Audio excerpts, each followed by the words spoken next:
आज हम आपको एक कहानी सुनाते हैं, अदृश्य दुश्मन। एक कहानी आतंकवाद के खिलाफ उम्मीद की लौ।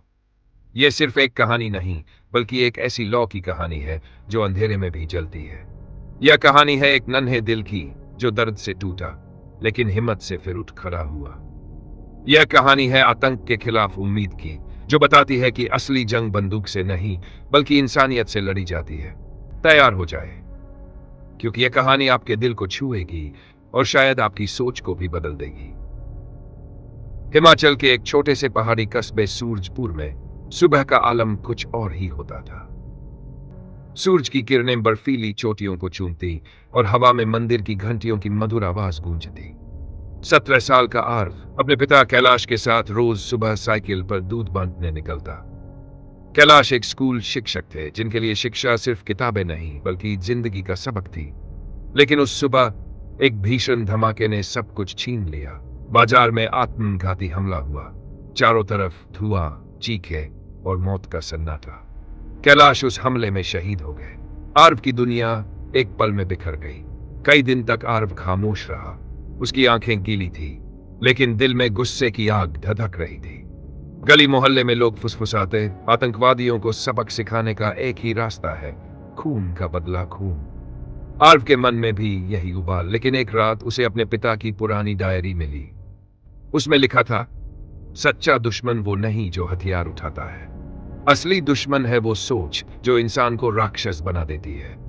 उस सोच को हराने के लिए नफरत नहीं, बल्कि प्यार और शिक्षा चाहिए।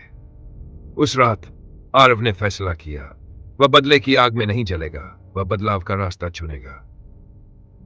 आर्व ने अपने कस्बे के बच्चों को इकट्ठा किया और एक छोटी सी आलोक पाठशाला शुरू की। वहां बच्चे न धर्म देखते, न जाति, न भाषा, सिर्फ इंसानियत सीखते। वे एक दूसरे की कहानियां सुनते, दुनिया को समझते। धीरे धीरे उसकी आवाज गूंजने लगी। पड़ोस के गांवों से भी बच्चे आने लगे।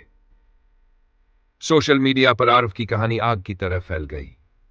एक दिन एक पत्रकार ने पूछा, आर्व, तुम आतंकवाद से कैसे लड़ोगे?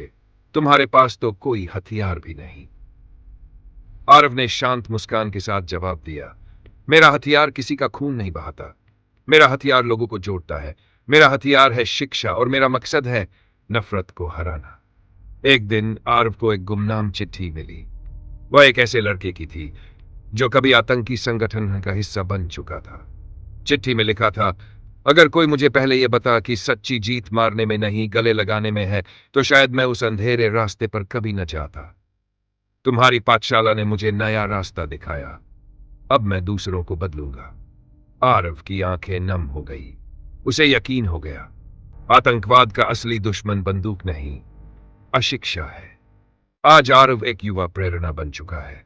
उसकी आलोक पाठशाला अब एक आंदोलन है। जब भी कहीं आतंकी हमला होता है, वह शोक मनाता है, लेकिन साथ ही एक और दीप जलाता है, उम्मीद का दीप। वह कहता है, हर धमाके से पहले नफरत का एक बीज बोया जाता है। उस बीज को रोकने के लिए हमें बच्चों को सिखाना होगा कि इंसानियत ही सबसे बड़ा मजहब है। शिक अदृश्य दुश्मन हमें सिखाती है कि आतंकवाद से लड़ने के लिए हथियार नहीं, बल्कि शिक्षा, करुणा और एकता चाहिए। जब तक हम नफरत की सोच को नहीं हराएंगे, तब तक आतंक का साया नहीं मिटेगा। यह कहानी एक नन्हा सा दीपक है जो हमें याद दिलाता है, अंधेरे में भी रोशनी संभव है।